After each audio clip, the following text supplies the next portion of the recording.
Hello बच्चों, स्वागत है आज हमारी नई वीडियो में। आज हम करेंगे अध्याय नंबर 3 दो चर वाले रेखिक समीकरण। 10वीं क्लास का अध्याय नंबर 3 है ये, दो चर वाले रेखिक समीकरण।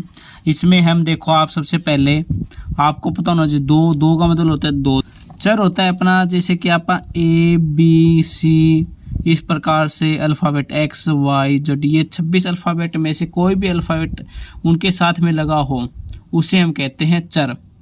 रेखिक का मतलब होता है, यहाँ पे रेखिक का मतलब होता है रेखिक समीकरण। रेखिक का मतलब होता है जहां पे ना चर की घात क्या हो, एक हो। यदि चर की घात है ना, चर की घात एक हो तो उसे हम रेखिक समीकरण रेखिक बोलेंगे। यदि यहाँ पे चर की घात 2 हो तो यहाँ पे द्विघात बोलेंगे।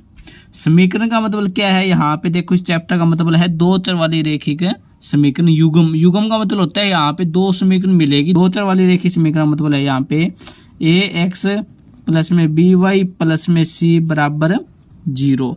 यहाँ पे A1 B1 C1, A1 x plus में B1 y प्लस में C1 बराबर 0। और दूसरा जो युग्म मिलेगा वो मिलेगा हमें A2 x प्लस में B2 y और प्लस में C2। जितनी भी इस चैप्टर के अंदर जितनी भी एक्सरसाइज है, सभी एक्सरसाइज में प्रत्येक सवाल में आपको दो समीकरण मिलेगी। या तो आपको समीकरण दी मिलेगी या आपको नहीं बनानी पड़ेगी। दो चर वाली रेखिक समीकरण ये होती है A1 x प्लस में B1 y प्लस में C1 बराबर 0, A2 x प्लस में B2 y प्लस में C2। यहाँ पे आपको दे रखे ये दो चर वाली रेखिक समीकरण का युग्म का मतलब है यहाँ पे दो समीकरण मिलेगी एक साथ। युग्म का मतलब है एक साथ दो समीकरण मिलेगी। दो चर के मतलब क्या है, यहाँ पे एक तो एक्स चर हो गया, दूसरा वाई चर हो गया। रेखिक का मतलब होता है यहाँ पे इसकी चर की घात क्या हो, एक हो। चर की घात एक हो उसे हम बोलते हैं दो चर वाली रेखिक। सबसे पहले इसमें सारणी देखो, ये 3.1 है, ये बहुत ज़्यादा इम्पोर्टेंट है। इसी के बेस के ऊपर आपका सवाल मिलेगा आपको। यहाँ पे एग्जाम के अंदर 1-2 सवाल मिलेंगे इसी के बेस पे। यहाँ पे देखो, आप क्रम संख्या दे रखिए 1 2 3। यहाँ पे रेखा का युग्म दे रखिए, जैसे यहाँ पे बताया A1 x प्लस में B1 y प्लस में C1 इक्वल में 0, A2 x प्लस में B2 y प्लस में C2 बराबर 0। सबके अंदर चाहे आपको प्रतिच्छेद रेखा मिले, चाहे संपाती रेखा मिले और चाहे समांतर रेखा मिले, सभी के अंदर आपको दो समीकरण मिलेगी। अभी देखो, आप प्रतिच्छेद रेखा कब होती है, प्रतिच्छेद रेखा जब होती है जब अपनी A1 बटे में A2 इक्वल नहीं है B1 बटे में B2, A1 बटे में A2 इक्वल नहीं है B1 बटे में B2। या आ जाए अपना A1 बटे में A2 इक्वल है B1 बटे में B2 और नॉट इक्वल, ये दोनों चीजें इक्वल नहीं है C1 बटे में C2, तो भी आपकी क्या मिलेगी, यहाँ पे प्रतिच्छेद रेखा मिलेगी। इसी के समीकरण के बेस पे होगा। इससे आगे आपको संपाती रेखा के अंदर बता रहा हूँ मैं आपको। इसमें देखो प्रतिच्छेद रेखा होती है ना, इसकी क्या है, केवल इसमें आगे मिलेगा आपको हल पूछ ले जाए, केवल एक हल होगा, ठीक है। इसमें आगे संपाती रेखा होती है, जो A1 बटे में A2 बराबर है B1 बटे में B2 बराबर है C1 बटे में C2। तीनों जब बराबर हो जाए, A1 बटे A2 बराबर है B1 बटे में B2 बराबर है C1 बटे में C2, ये तीनों बराबर हो जाए तो उस कंडीशन में हम बोलेंगे संपाती रेखा में बोलेंगे। संपाती रेखा के है ना अपरिमित रूप से अनेक हल होते हैं। अपरिमित रूप से अनेक हल होते हैं। इससे आगे 3 नंबर है अपनी समांतर रेखाएं। समांतर रेखाएं होती हैं A1 बटे में A2 बराबर है B1 बटे में B2 बराबर नहीं है C1 बटे में C2, तो हम बोलेंगे इसको समांतर रेखा। उस कंडीशन में होगी समांतर रेखा, और समांतर रेखा में कोई हल नहीं होते। जितने भी आपको सवाल है उसमें ये दो समीकरण आपको मिलेगी। और इसी के बेस पे जो अपना ये मैंने बताया है प्रतिच्छेद रेखाएं, संपाती रेखाएं और समांतर रेखाएं, ये अपनी 3.1 के अंदर यूज होगी। प्रश्नावली 3.1 है। 3.1 एक नंबर सवाल में बाद में कराऊँ, इससे पहले आप 2 नंबर सवाल देखो, ताकि ये जो हमने प्रतिच्छेद रेखाएं, संपाती रेखाएं, समांतर रेखाएं बताई ना, उस वो कंसेप्ट आपका क्लियर हो जाए। यहाँ पे प्रश्न संख्या 2 है अनुपात तो A1/A2, B1/B2 और C1/C2 की तुलना कर ज्ञात कीजिए कि निम्न समीकरण युग्म द्वारा निरूपित रेखाएं एक बिंदु पर प्रतिच्छेद करती है या समांतर है या अथवा संपाती रेखा। इसमें कौन सी रेखाएं, कौन से सवाल में कौन सी रेखाएं हैं, ये आपको बताना होगा।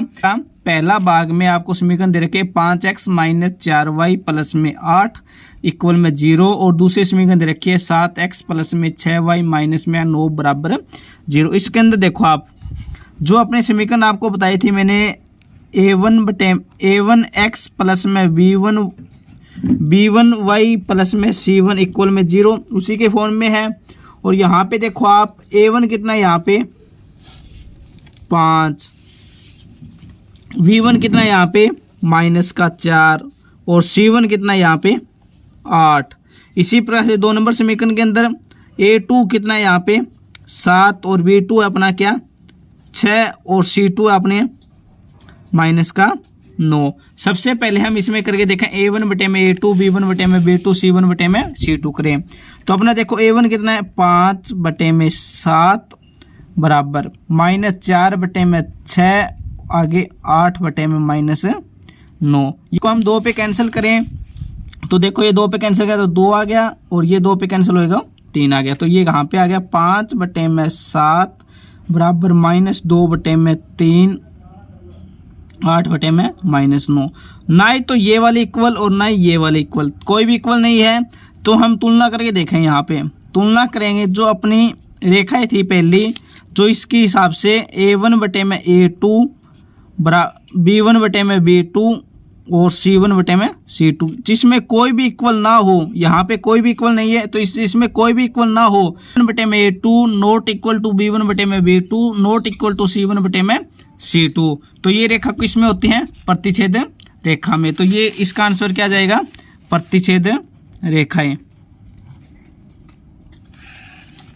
प्रतिच्छेद रेखाएं। पहले सवाल का ये आंसर आ जाएगा।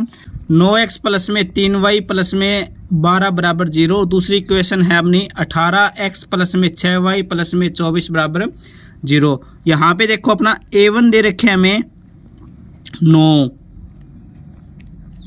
b1 दे रखे हमें 3 और c1 दे रखे हमें 12। इसी प्रकार समीकरण नंबर 2 में a2 है अपना 18 और b2 है अपना 6 और c2 है इसमें 24। इसमें हम a1/A2 करेंगे आगे। देखो a1 कितना है 9/18, 3/6 और 12/24। सभी समीकरण 2 पे कैंसिल हो रही है। देखो 9 एकम 9 और ये क्या पर आ गया 2 पे, 3 एकम 3, 3 दूनी 6, 12 एकम 12, 12 दूनी 24। यहाँ पे सभी में क्या गया 1/2 बराबर है 1/2 बराबर है 1/2। जब तीनों समीकरण बराबर हो, जैसे कि हमें यहाँ पे देखो अपनी a1/A2 बराबर है अपना b1/B2 बराबर अपना c1/C2। इसमें मैंने बताया था जब तीनों बराबर हो a1/A2 बराबर b1/B2 बराबर हो c1/C2, तीनों बराबर हो तो उस कंडीशन में आपको बताई थी मैंने संपाती रेखाएं, संपाती रेखाएं। यहाँ पे तुलना करें हमने संपाती रेखा के साथ में तो तीनों बराबर है, तो ये कौन सी रेखा जाएगी संपाती रेखाएं, संपाती रेखाएं। तुलना करने पर है ये अपना, तुलना करने पर हम लिखेंगे तुलना करने पर, तुलना करिए इसके साथ में हमने तुलना करी है तो तीनों बराबर है तो हम बोलेंगे यहाँ पे संपाती रेखाएं है। इसमें 3 नंबर भाग है इसका 6x - 3y प्लस में 10 बराबर 0। दूसरी समीकरण है 2x - 1y प्लस में 9 बराबर 0। यहाँ पे देखो पहले समीकरण के अंदर अपना a1 है 6, v1 है -3 और c1 अपना 10। इसमें a2 है अपना 2, b2 अपना माइनस का 1 और C2 अपना 9। यहाँ पे हम करेंगे A1 बटे में A2, देखो 6 A1 6 बटे में 2 बराबर V1 है -3 बटे में V2 है अपना माइनस का 1 और 10 बटे में 9। इससे माइनस ये माइनस कैंसिल हो जाए, ये कैंसिल हो जाए, 2 एकम 2 2 3 6। ऊपर कितना आ गया, यहाँ पे कितना आ गया, इसमें 3 बटे में 1 आगे है, 3 बटे में 1 और आगे आ गया अपना 10 बटे में 9। अभी हम इसकी तुलना करेंगे, तुलना करने पर तुलना करें हम A1 बटे में A2, B1 बटे में B2 और C1 बटे में C2।